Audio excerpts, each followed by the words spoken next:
jardín hay una flor. No vídeo selfie de hoxe temos a Antía Muiño. Esta cantautora galega pasou por diferentes proxectos musicais e agora firma o seu proxecto máis persoal co seu nome propio. Acaba de presentar o seu último traballo. Nel fai unha reinterpretación do tema popular galego Herba de namorar. Na súa música atopamos diferentes influencias, como o pop, o jazz, a bossa nova ou o folk. A ver que máis nos conta ela.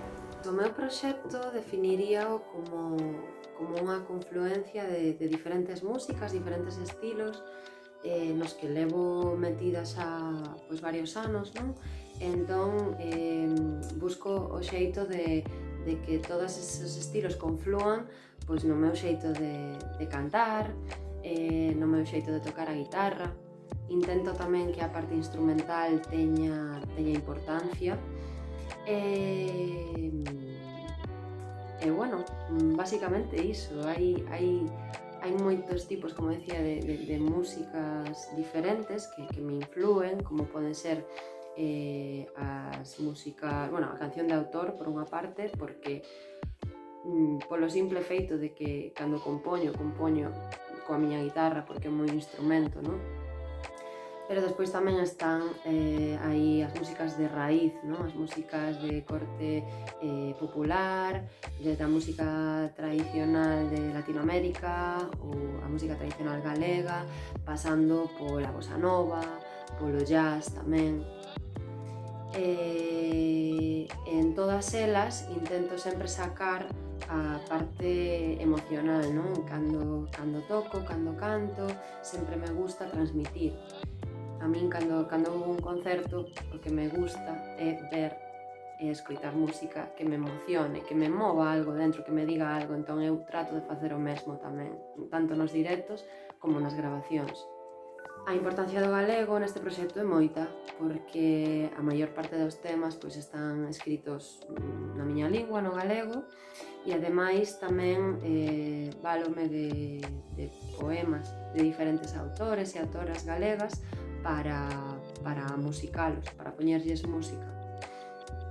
É certo que tamén me gusta compoñer noutros idiomas, no castelán porque é outro idioma que domino, e tamén encántame cantar en portugués, en francés, en inglés, en euskera. Pasa que aí non podo compoñer as letras aínda porque non domino o idioma. Compoñer nun idioma que non domino non me parece natural, non? Entón, por iso emprego o galego. Non é por unha razón moi pensada, é simplemente porque é o meu idioma e é a maneira natural que me sale. Pois este proxecto nace precisamente agora vai facer un ano, nace durante o confinamento, porque foi o momento de pararme a pensar, de poñer en orde moitas ideas que xa viñan rondando pola miña cabeza desde facía tempo. Entón, foi o meu momento ese de pararme para ter tempo para min mesma, ter tempo basicamente para poder compoñer e aclararme. Entón,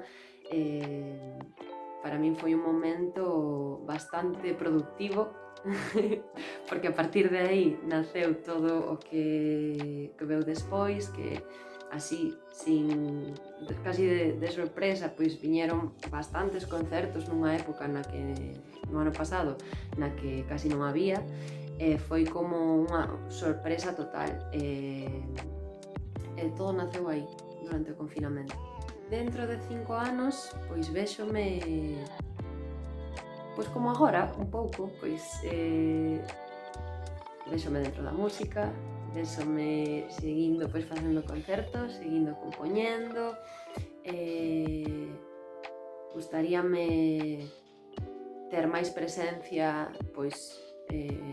noutros espazos, quizáis, que aínda estou comezando, así que dentro de 5 anos espero que me vaya mellor nese sentido, pero a verdade é que xa con tal de que me vaya como parecido agora, estou contenta porque non me podo queixar para nada de como me está tratando a vida. Está me tratando moi ben, así que se dentro de 5 anos estou un pouco mellor xa, genial.